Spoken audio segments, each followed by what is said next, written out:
Welcome back, everyone, to Rob's Car World. Tonight's top pick is a 1976 Oldsmobile 442 with 88,000 original miles. The car is out in Ohio, and I found this car on Facebook Marketplace. Let's check this interesting car out. Found this car a little while ago on Facebook Marketplace. You know, you had to live through these years like I did to have some appreciation where we are with this bus stop of a car. 1976 Oldsmobile 442. The 442, as you know, was originally invented as the 4 was the 4-barrel carburetor, 4-speed transmission, and dual exhaust. So you had the 442. That was the correct way of saying that nomenclature. Very famous at car shows, and Barrett Jackson is the 442 Hearst Oldsmobile, which was a 4-speed transmission and such like that. Those cars are another story for another time. But this car is a 1976 Oldsmobile 442. It represents the third generation. And in 76, they actually redid the front fascia for NASCAR to give it a lower profile. And they did away with a lot of sharp edges on the car in the previous model year, 75, to make the car a little more slipstream and more aerodynamic for NASCAR. So NASCAR in those days really had an impact, you know, on the production line. So while the car might look very squared off to us today with these monstrous 5-mile-an-hour bumpers, this was a appearance for much more aerodynamics back in 1976. The 442 was still available as an option on the Cutlass S Coupe, but again, it was more of an appearance and handling package than anything very significant. Now, you got to remember, back in 1973 and 74, we experienced our first gas crisis. I got my driver's license in 1974, and right away we had gas lines and no more gasoline. And if you believe what you read in the buff books back then and in popular science, we were running out of oil, you know, and it scared the hell out of me. But that was not the case. And here we are today, 2025, still building V8 engines. So who knew back then? But the V8 was no longer standard equipment on the 442. As a matter of fact, a 250 Chevy 6-cylinder engine was the standard equipment on the 442. So, you know, the nomenclature didn't match the options on the car any longer. So, again, more of an appearance and handling package than anything else by this time. However, there were some V8 options that you can get. You can get this 260 cubic inch engine, which was a V8. You can get the 350 Rocket V8, which this car has, based on his description, and that was 190 horsepower.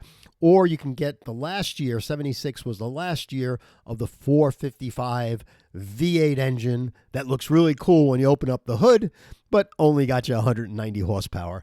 Again, 5-mile-an-hour bumpers, emission standards, fuel efficiency, insurance rates. I mean, these cars were just really living on its final breath from a muscle car era that would finally come to an end, you know.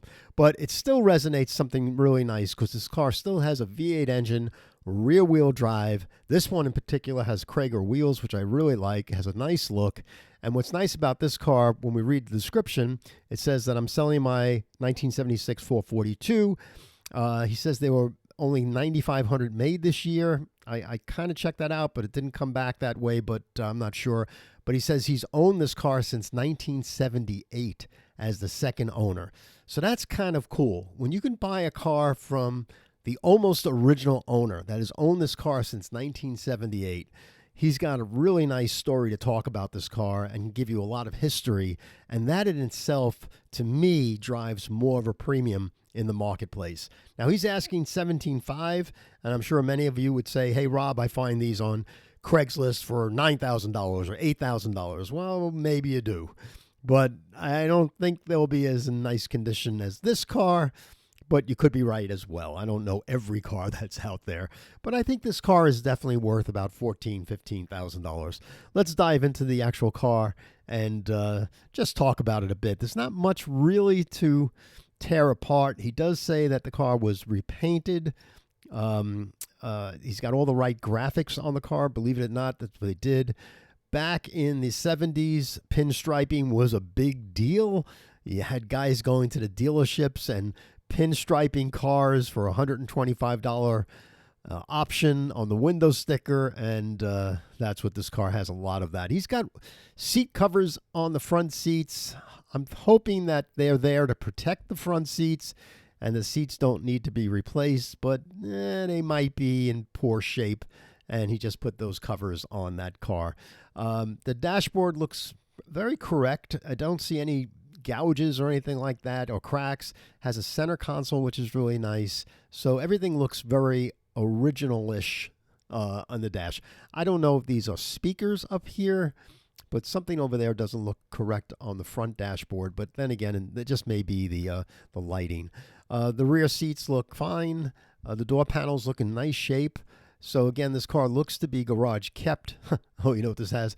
This has those very thin operators to open up the door. See, in the old days, people would use a wire hanger and pop the door up, and then so you went to J.C. Whitney or you went to your local hardware store and you bought these little chrome things with no toppers, so you can't use a coat hanger. Oh boy, I tell you. The engine bay looks to be very original, almost too original, so I'm a little concerned about that. It looks dusty and looks like the car may not have been driven quite that often. So it's original how the car is sitting, but you would like to see that there's some detail work to the car, some hoses changed and things like that. You know, so that's one of the first questions you want to ask about the car is, you know, what was done to the engine all these years. It's got 88,000 original miles, and having been the owner for so long, I'm sure he can provide documentation. But I just wish that engine bay for $17,500 was a little cleaner than it shows here. But I'm being overly critical because of its price point. And there's that person's pinstripes. That's a 70s thing. And there's the side moldings. The graphics look right. Two-tone paint jobs. I don't know if the whole car was repainted or he just says that body work done. So I don't know what that means. In Ohio, that could mean some previous rust repair. So those are the things that you want to check out and ask more questions about. The wheels, the Krager wheels are beautiful on this car. It has a nice stance. The car has a good look for it. I just wish it was cheaper than what he's asking. But, you know, everybody goes out there with a high price, and then it's up to us to go in there and negotiate in a very kind way by saying, hey, it's not worth that much money. Would you take 12? You know, that type of thing. But I don't know. I like this car a lot. I hope you do. Again, if you want to find this car, just go on Facebook Marketplace. Go in Ohio and type in 1976 Oldsmobile 442, and this car will come popping at you. If you're not a member, a subscriber of this this YouTube channel, I have a Facebook channel too. You can find me there too. But on YouTube, you can just subscribe to this by hitting that subscribe button. If you enjoy these videos, please give a thumbs up. And most of all, pass along to friends that you know that love cars and like this type of thing. So thanks very much for joining me tonight. I hope you enjoy this beautiful looking 442 that very few of you would think it's anything that attractive. But again, front engine, V8 engine, rear wheel drive, Krager wheels, center console, bucket seats. Yeah, I mean, come on, this is the 70s, you know. You can make something of this car. We can have some fun, and I hope you will too. All right, thanks for joining us tonight. We'll see you again on Rob's Car World. Have a good one. Bye.